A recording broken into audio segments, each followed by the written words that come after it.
Assalamualaikum warahmatullahi wabarakatuh. Kepada yang terhormat Bapak Ali Nurofik selaku dosen pengampu mata kuliah praktek ibadah, saya Nuri Daniela Salsabila, NIM 22402089, Prodi Perbankan Syariah kelas C, ingin menjelaskan materi praktek ibadah dari materi 1 sampai materi 6. Langsung saja kita ke materi yang pertama. Langsung saja kita ke materi yang pertama, yakni praktek wudhu dan tayamum. Nah, secara bahasa wudhu itu berarti husnu atau keindahan dan madhofa itu kebersihan. Selanjutnya dikatakan sebagai wudhu karena wudhu itu membersihkan anggota wudhu dan memperindahnya. Sedangkan pengertian menurut istilah dalam syariat, wudhu itu adalah peribadatan kepada Allah Subhanahu wa taala dengan mencuci 4 anggota wudhu dengan tata cara tertentu. Nah, rukun wudhu itu ada 7. Yang pertama, niat ketika membasuh wajah. Yang kedua, membasuh wajah. Yang ketiga, membasuh kedua tangan hingga siku. Yang keempat, mengusap sebagian kepala. Yang kelima, membasuh kedua kaki hingga mata kaki. Dan yang keenam, ada tertib. Selanjutnya ada sunah-sunah wudhu. Yang pertama, menghadap kiblat. Yang kedua, bersiwak. Yang ketiga, membaca basmalah. Yang keempat, melafazkan niat wudhu. Yang kelima, membasuh kedua telapak tangan. Yang keenam, berkumur-kumur. Yang ketujuh, mengusap seluruh kepala. Yang kedelapan, mengusap kedua telinga. 9, menyelat jenggot dan jari. Yang ke-10, mendahulukan bagian kanan. 11, membasuh dan mengusap 3 kali. Yang ke-12, ada berdoa setelah wudhu. Setelah itu muwalah. Nah, selanjutnya ada tata cara wudhu. Tata cara wudhu yang pertama itu adalah yang pasti niat. Kemudian yang kedua, membaca basmalah. Kemudian membasuh 2 telapak sebanyak 3 kali. Yang ketiga, berkumur sebanyak 3 kali, menghirup air ke hidung atau istinsyak sebanyak 3 kali. Kemudian membasuh muka sebanyak 3 kali, membasuh tangan serta siku 3 kali, menyapu seluruh kepala, 2 telinga. Kemudian ada hal yang membatalkan wudhu. Yang pertama, keluar sesuatu dari kubul dan dubur. Nah, keluarnya sesuatu dari kubul dan dubur ini seperti kencing, terus berak, dan mazi yang dapat membatalkan wudhu. Yang kedua ada tidur. Nah, tidur yang nyenyak itu juga menghilangkan akal dan dapat membatalkan wudhu. Terus yang ketiga itu ada hilang akal, jadi tidak bisa mengingat sesuatu atau gila, juga membatalkan wudhu sebagaimana tidur. Terus yang keempat, bersentuhan kulit laki-laki dan wanita yang bukan muhrim. Kemudian yang kelima, menyentuh kemaluan. Nah, wudhu itu menjadi batal jika menyentuh kemaluan sendiri atau orang lain, baik orang hidup ataupun yang sudah meninggal. Kemudian selanjutnya ini ada pengertian tayamum. Nah, secara bahasa tayamum itu berarti al-qasdu, menyengaja menuju sesuatu atau memaksudkan sesuatu. Nah, sedangkan menurut istilah fikih, tayamum itu adalah mengusap wajah dan kedua tangan dengan debu yang bersih dan dengan cara yang tertentu. Nah, tayamum itu merupakan salah satu di antara sekian banyak keringanan atau rukhsah yang diberikan Allah Subhanahu wa taala kepada umat Islam dengan tujuan untuk memudahkan melaksanakan ajaran agama Islam dalam segala kondisi dan situasi. Kemudian ada rukun tayamum. Yang pertama itu ada niat, kemudian yang kedua itu mengusap muka dengan tanah, yang ketiga itu mengusap kedua tangan sampai siku, yang keempat tertib. Terus ada sunah-sunah tayamum. Yang pertama itu membaca basmalah. Kemudian yang kedua itu menghembus tanah dari 2 telapak tangan agar tanah yang di atas tangan itu menjadi lebih tipis. Kemudian yang ketiga membaca doa setelah selesai tayamum. Nah, kemudian ada tata cara tayamum yang benar. Yang pertama itu mengucapkan niat membaca basmalah pada saat hendak melakukan kedua telapak tangan di atas debu yang suci, atau menempukkan pada debu, kemudian mengangkat kedua telapak tangan tersebut dan mengembuskan atau meniupnya, atau mengadu kedua sisi telapak tangan dalam posisi terbalik supaya debu yang menempel itu terlalu tipis, biar tipis gitu. Terus yang kedua, mengusap muka. Nah, mengusap muka dengan debu itu ada di kedua telapak tangan 2 kali usapan dengan memejamkan mata dan mulai menempukkan tangan pada debu hingga mengusap bagian muka, dan hatinya itu mengucapkan niat. Nah, kemudian selanjutnya ada hal-hal yang membatalkan tayamum. Yang pertama itu ada hilang akal. Kemudian yang kedua ada persentuhan antara kulit laki-laki dan perempuan yang sama-sama dewasa. Kemudian yang ketiga, memegang atau menyentuh kemaluan atau kubul dan dubur dengan telapak tangan. Yang ketiga, ada orang yang bertayamum itu karena berhadas besar tidak akan kembali berhadas besar, kecuali bila ia ditimpa yang mewajibkan mandi. Kemudian selanjutnya ada hilangnya uzur yang dapat membolehkan tayamum, seperti mendapatkan air setelah sebelumnya itu tidak membatalkannya. Kemudian selanjutnya mampu menggunakan air setelah sebelumnya itu tidak mampu menggunakannya. Nah, kemudian materi yang kedua ini ada praktek mensucikan najis dan macam-macam najis. Pengertian najis ini adalah bentuk kotoran yang setiap muslim itu diwajibkan untuk membersihkan diri darinya atau mensucikan bagian yang terkena najis tersebut. Najis merupakan lawan dari toharo atau suci. Secara etimologi, najis ini berarti sesuatu yang dapat mengotori, menjijikkan, sedangkan menurut istilah itu najis adalah sesuatu yang kotor dan dapat menghilangkan keabsahan sholat. Kemudian ada benda-benda yang termasuk najis. Yang pertama ada bangkai binatang darat yang berdarah selain dari mayat manusia. Kemudian ada darah, ada nanah, kemudian segala benda cair yang keluar dari dua pintu. Kemudian arak, anjing dan babi, bagian badan binatang yang diambil dari tubuhnya selagi hidup. Kemudian kotoran dan kencing hewan yang haram dimakan dagingnya, hewan jalalah atau liar. Kemudian ada wadi, mazi, dan kencing dan muntah manusia. Kemudian selanjutnya ada jenis-jenis najis. Yang pertama ada najis mukhafafah atau ringan. Nah, najis mukhafafah atau ringan ini adalah termasuk najis yang ringan. Misalnya kencing anak laki-laki yang belum memakan makanan lain selain ASI. Kemudian cara mensucikannya adalah kalau kencing laki-laki itu cukup diperciki dengan air saja. Tapi kalau bayi perempuan itu harus dicuci terlebih dahulu. Kemudian ada najis mutawasito atau sedang. Najis ini adalah najis pertengahan yang tidak ringan dan juga tidak berat. Dan cara mensucikannya itu adalah dibasuh dengan air sampai hilang sifatnya. Kemudian apabila sudah dicuci tapi bekasnya masih ada, maka hukumnya itu dianggap suci dan dimaafkan. Kemudian yang ketiga ada najis mughaladhah atau najis berat, yakni najis yang dari anjing dan babi, termasuk babi hutan serta keturunannya atau keturunan salah satu dari keduanya.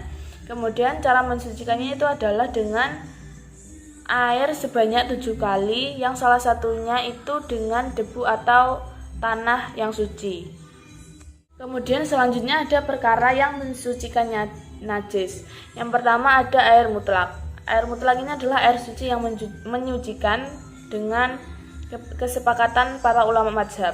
Kemudian yang kedua ada tanah, karena dapat mensucikan telapak kaki dan alas kaki yang dipergunakan berjalan di atas tanah. Kemudian menggosok sesuatu yang melekat di atas alas kaki. Kemudian yang ketiga ada debu. Bagi seorang yang berhalangan menggunakan air karena sesuatu, maka diperbolehkan menggunakan debu. Kemudian yang keempat ada benda keras. Nah, benda-benda suci dari asalnya dan tidak terkena hadis, misal batu, kayu, tanah, kemudian dan sebagainya itu dapat disucikan dari najis dan kotoran. Dan selanjutnya ada materi yang ketiga, praktek sholat jamak dan qashar. Nah, pengertian sholat jamak dan qashar ini, menjamak sholat itu adalah menghimpun atau mengumpulkan dua sholat yang dikerjakan dalam satu waktu. Adapun sholat yang dijamak itu adalah sholat zuhur dengan sholat asar, kemudian sholat maghrib dan sholat isya. Nah, dilihat dari segi pelaksanaannya, sholat jamak itu terbagi bagi dua macam, jamak takdim dan jamak takhir. Jamak takdim itu adalah menghimpun dua sholat yang dikerjakan pada waktu sholat yang pertama. Contohnya ada sholat zuhur dan sholat asar dikerjakan pada waktu sholat zuhur. Kemudian sholat maghrib dan isya dikerjakan pada waktu maghrib, seperti itu. Kemudian yang kedua ada jamak takhir, yaitu menghimpun dua sholat yang dikerjakan pada waktu sholat yang kedua atau terakhir. Contohnya sholat zuhur dan sholat asar dikerjakan pada waktu sholat asar. Kemudian sholat maghrib dan sholat isya dikerjakan pada waktu sholat isya, seperti itu. Selanjutnya ada qashar. Nah, qashar itu adalah memendekkan atau meringkas. Adapun sholat jamak qashar adalah meringkas jumlah sholat rakaat sholat yang 4 rakaat menjadi 2 rakaat. Contohnya, sholat zuhur, sholat asar, sholat maghrib, dan sholat isya. Sedangkan sholat subuh itu tetap 2 rakaat, tidak dapat diringankan. Sholat jamak qashar takdim itu sholat zuhur 2 rakaat dan sholat asar 2 rakaat dikerjakan pada waktu sholat zuhur. Kemudian sholat maghrib 3 rakaat dan sholat isya 2 rakaat dikerjakan pada waktu sholat maghrib. Kemudian kalau jamak qashar takhir itu sholat zuhur 2 rakaat dan sholat asar 2 rakaat itu dikerjakan pada waktu sholat asar. Kemudian sholat maghrib 3 rakaat dan sholat isya 2 rakaat itu dikerjakan pada waktu isya. Kemudian ada dasar hukum sholat jamak qashar. Yang pertama, dalil hukum sholat jamak itu diperbolehkan karena dasar kebolehan menjamak sholat itu hadis yang diriwayatkan oleh Mu'adz bin Jabal.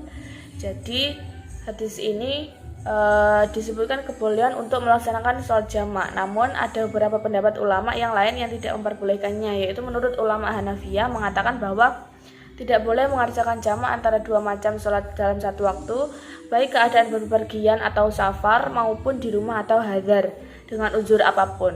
Kemudian yang kedua, dalil hukum sholat qashar ini menurut mazhab Syafi'i itu boleh, bahkan lebih baik bagi orang yang dalam perjalanan itu serta cukup syarat-syaratnya. Kemudian ada syarat sah sholat jamak qashar ini. Yang pertama, syarat jamak takdim. Yang pertama ini hendaklah dimulai dengan sholat yang pertama atau duhur sebelum asar atau maghrib sebelum isya, karena waktunya itu adalah waktu yang pertama. Kemudian yang kedua, berniat jamak agar berbeda dari sholat yang terdahulu karena lupa. Yang ketiga, berturut-turut, sebab keduanya itu seolah-olah satu sholat. Kemudian syarat jamak takhir, yang pertama niat, yang kedua safar. Kemudian syarat sholat qashar ini bagi orang yang dalam perjalanan bepergian dibolehkan menyingkat sholat yang wajib yang 4 rakaat menjadi 2 rakaat dengan syariat sebagai berikut. Yang pertama, jarak perjalanan itu sekurang-kurangnya 2 hari perjalanan kaki atau 2 marhalah atau sama dengan 16 farsah atau 138 km. Kemudian yang kedua, bepergian bukan untuk maksiat. Yang ketiga, sholat yang boleh diqashar itu hanya sholat yang 4 rakaat saja, bukan qadha niat mengqashar pada waktu takbiratul ihram. Kemudian yang selanjutnya ada tidak makmum kepada orang yang bukan musafir. Kemudian tata cara sholat jamak qashar. Yang pertama ada tata cara sholat jamak takdim. Yang pertama itu niat mengerjakan sholat maghrib yang dimulai dengan takbiratul ihram dan diakhiri dengan salam. Kemudian berdiri lagi dan berniat sholat yang kedua yaitu isya. Kemudian dilanjutkan takbiratul ihram sampai selesai sholat isya 4 rakaat seperti biasa. Dan tata cara sholat jamak takhir ini, yang pertama ada niat, kemudian yang kedua takbiratul ihram, lalu melaksanakan sholat duhur 4 rakaat seperti biasa. Kemudian yang selanjutnya ada setelah melaksanakan sholat duhur itu langsung melanjutkan dengan menunaikan sholat asar 4 rakaat beserta membaca niat sholat asyar tanpa ada pemisah untuk melakukan sholat sunnah. Kemudian ada tata cara sholat qashar. Yang pertama ada sholat jamak qashar itu sholat duhur dan asar itu digabungkan. Nah, sholat zuhur dengan asar itu meringkas keduanya. Jadi cara pelaksanaannya itu dikerjakan pada waktu zuhur, kemudian niat, setelah salam, kemudian melakukan sholat yang asar dengan melaksanakan sholat zuhur 2 rakaat dan asyar 2 rakaat. Kemudian sholat jamak qashar ini maghrib dan isya, berarti menggabungkan sholat maghrib dan sholat isya dalam satu waktu. Jadi serta meringkas sholat isya dan tidak meringkas sholat maghrib, sebab maghrib itu hanya 3 rakaat dan tidak bisa di qashar. Biasanya dengan dijamak, cara pelaksanaannya itu ya pertama niat, kemudian salam, setelah salam melakukan sholat yang maghrib atau isya dengan melaksanakan sholat maghrib 3 rakaat dan isya 2 rakaat. Kemudian selanjutnya ada materi yang keempat, praktek memandikan dan mengkafani jenazah. Kemudian memandikan jenazah. Yang pertama, hukum memandikan jenazah ini adalah fardu kifayah. Dan yang wajib dimandikan oleh umat Islam itu jenazah muslim yang tidak dikategorikan syuhada. Kemudian syarat wajib memandikan jenazah itu yang pertama, si mayat seorang muslim. Kemudian tubuh si mayat masih ada walaupun sedikit. Kemudian si mayat itu bukan wafat dengan keadaan yang syahid atau meninggal dalam peperangan membela agama Allah. Kemudian yang ketiga, orang yang berhak memandikan jenazah itu yang pertama, apabila mayat itu laki-laki hendaknya dimandikan oleh laki-laki. Kemudian orang yang berhak memandikan jenazah itu orang yang telah ditunjuk oleh si mayat sendiri sebelum wafatnya. Kemudian bapaknya, jenazah wanita itu dimandikan oleh pemegang wasiatnya. Kemudian seorang suami itu boleh memandikan jenazah istrinya. Selanjutnya ada tata cara memandikan jenazah. Yang pertama, setiap pemandi itu wajib berniat memandikan jenazah. Kemudian yang kedua, mayat diletakkan di tempat yang lebih tinggi seperti ranjang atau balai-balai. Kemudian air untuk memandikan jenazah itu disiapkan dan sebaiknya itu air dingin. Kemudian yang keempat, sebaiknya tersedia air bersih biasa, air sabun atau bidara, air kapur, barus, dan air wewangian. Kemudian tempat memandikan tersembunyi dari orang banyak. Kemudian yang keenam, sewaktu-waktu memandikan mayat itu diberi kain basahan sebagai penutup aurat. Yang ketujuh, mayat dibersihkan dari segala najis termasuk mengeluarkan kotoran dari perut dengan ditekan dan dielus, disertai dengan wewangian. Kemudian yang kedelapan, bersihkan mulut dan gigi si mayat. Kemudian yang kesembilan, wudukan mayat dengan menyiram anggota-anggota wudunya. Yang ke-10, memandikan mayat dengan posisi terlentang, kemudian dimiringkan ke kanan dan kemudian ke kiri agar seluruh bagian itu dapat dibersihkan. Yang ke-11, siraman pertama itu sebaiknya dengan air sabun, disusul dengan siraman yang kedua dengan air bersih dan disusul dengan siraman air kapur dan wangian. Kemudian yang terakhir itu disunahkan untuk mengulanginya 3 kali sampai 5 kali. Kemudian jika sudah 3 kali masih memerlukan tambahan, maka dapat ditambah menjadi 5 dan bahkan 7 kali. Kemudian mengkafani jenazah. Setelah dimandikan, mayat itu diberi kain kafan untuk membungkus jasadnya yang sudah dipersiapkan sejak waktu memandikan. Dari segi hukumnya, mengkafani mayat itu adalah fardhu kifayah juga, yakni apabila seseorang telah melakukannya, maka gugurlah beban dosa dari yang lain. Kafan sekurang-kurangnya adalah 1 lapis yang menutup seluruh bagian mayat, baik laki-laki maupun perempuan. Nah, untuk laki-laki itu sebaiknya 3 lapis. Hamparan kain kafan untuk perempuan itu 5 lapis. Jadi 3 lapis kain penutup tubuh itu dihitung 1 lapis, kain bawahan dan kain sebagai baju atau dihitung 1 lapis tutup kepala dan kerudung atau dihitung 1 lapis gitu. Selanjutnya hal-hal yang harus diperhatikan ketika mengkafani jenazah. Yang pertama, kain kafan itu yang digunakan dibeli dari harta sang jenazah. Kemudian yang kedua, kain kafan itu cukup untuk menutupi seluruh tubuh. Kemudian yang ketiga, mengkafani jenazah dengan kain lebih dari 1, menggunakan kain kafan putih. Kemudian kain kafan yang digunakan itu sebanyak 3 lipatan dan memberikan wangi-wangian. Kemudian materi yang kelima, praktek sholat jenazah dan mengubur jenazah. Hukum sholat jenazah itu adalah fardhu kifayah.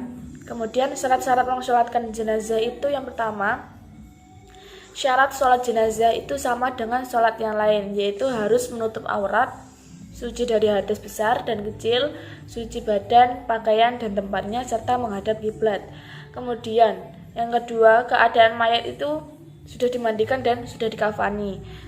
Yang ketiga, letak mayat itu berada di sebelah kiblat orang yang sedang melakukan sholat, kecuali kalau sholat itu dilakukan di atas kubur atau sholat gaib. Kemudian ada rukun sholat jenazah. Yang pertama itu niat, kemudian berdiri bagi yang mampu, bertakbir 4 kali, kemudian membaca surat Al-Fatihah sesudah takbir yang pertama, kemudian membaca sholawat untuk Nabi SAW setelah takbir kedua. Takbir ketiga itu membaca doa Allahumma gfirlahu kepada jenazah wanita. Kemudian selanjutnya ada membaca doa setelah takbir keempat dan mengucapkan salam. Kemudian tata cara sholat jenazah itu yang pertama, berdiri tegak seperti melakukan sholat biasa. Yang selanjutnya adalah jika jenazahnya laki-laki, posisi berdiri imam sejajar dengan bagian kepala jenazah. Kalau perempuan itu imam berdiri sejajar dengan tengah-tengah badan jenazah. Kemudian selanjutnya membaca niat atau menyengaja melakukan sholat atas mayat dengan 4 takbir, kemudian sambil menghadap kiblat karena Allah.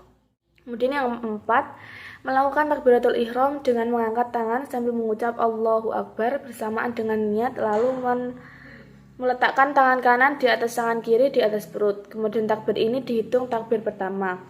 Nah, selanjutnya ada membaca surat Al-Fatihah. Kemudian pada takbir yang kedua, tangan itu diangkat sambil membaca Allahu Akbar disusul dengan bacaan sholawat.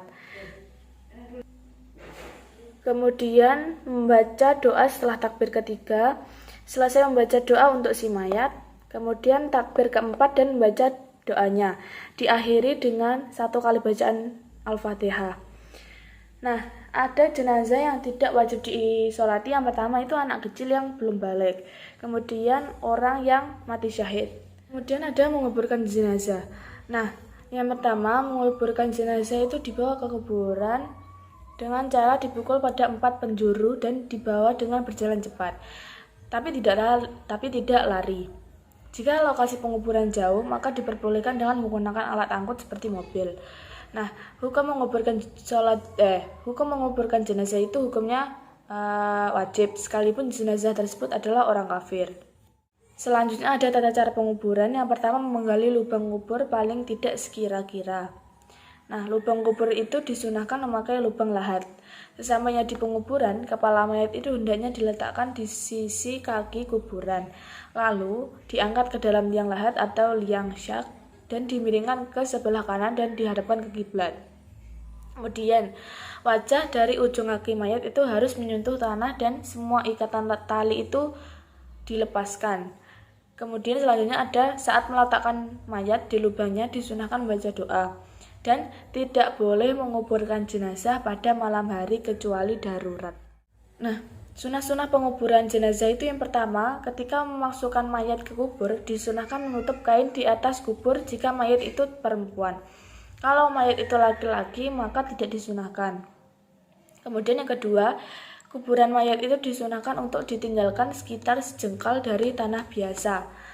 Yang ketiga, kuburan itu lebih baik dibuat datar daripada dimunjungkan. Kemudian yang keempat, menandai kubur dengan batu, kayu, atau yang lain di sebelah kepalanya.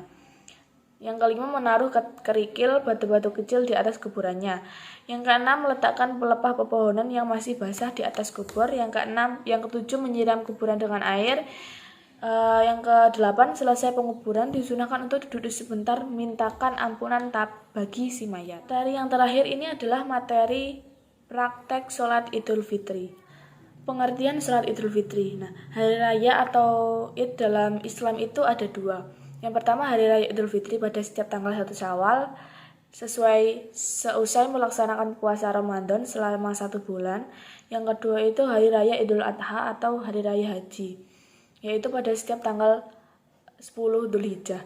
Nah, pada kedua hari raya tersebut, ini umat Islam dianjurkan untuk melaksanakan sholat sunnah 2 rakaat yang merupakan sunnah muakkadah.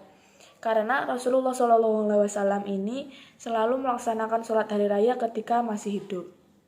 Waktu melaksanakan sholat Id ini adalah sesudah matahari sampai tergelincirnya matahari.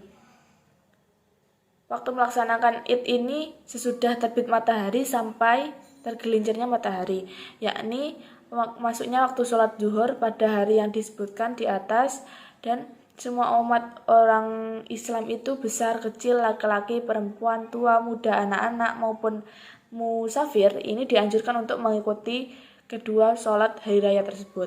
Bahkan perempuan yang sedang haid pun dianjurkan pergi ke tempat sholat Id, walau hanya untuk mendengarkan khutbahnya saja. Kemudian waktu pelaksanaan sholat Idul Fitri ini menurut Syekh Kamil Muhammad dimulai sejak terbit matahari sampai tergelincirnya matahari secara sempurna dari sebagaimana hadis dari Al-Bara. Kemudian untuk sholat Idul Fitri ini lebih diutamakan untuk mengakhirkan waktu pelaksanaan sholat, sehingga para kaum muslimin ini dapat mengeluarkan zakat fitrah mereka sebagaimana hadis dari Jandib radhiyallahu anhu. Rukun sholat Idul Fitri itu yang pertama niat, yang kedua berdiri bagi yang mampu, yang ketiga takbiratul ihram, yang ketiga membaca surat Al-Fatihah pada setiap rakaat, yang keempat rukuk dengan tumak ninah, yang kelima iktidal dengan tumak ninah, dan yang terakhir adalah sujud 2 kali dengan tumak ninah. Ini ada lagi duduk di antara 2 sujud dengan tumak ninah, kemudian duduk tahiyat akhir itu dengan tumak ninah, membaca doa tasyahud akhir, kemudian membaca sholawat Nabi pada tasyahud akhir. Kemudian yang terakhir ini ada membaca salam yang pertama. Kemudian syarat wajib dan bolehnya Jumat itu berlaku pula bagi sholat 2 hari raya. Yang pertama hadirnya imam, kemudian dilakukan di tanah lapang. Yang ketiga dilakukan dengan berjamaah, balik, berakal, merdeka, sehat badan, diakhiri dengan khitbah dan mukim. Nah, sunnah sholat hari raya Idul Fitri ini yang pertama disunahkan berjamaah, kemudian bertakbir 7 kali sesudah membaca doa iftitah dan sebelum kemudian membaca surat Al-Fatihah pada rakaat pertama dan 5 kali takbir pada rakaat kedua, tidak termasuk takbir saat bangun dari sujud kedua pada rakaat pertama.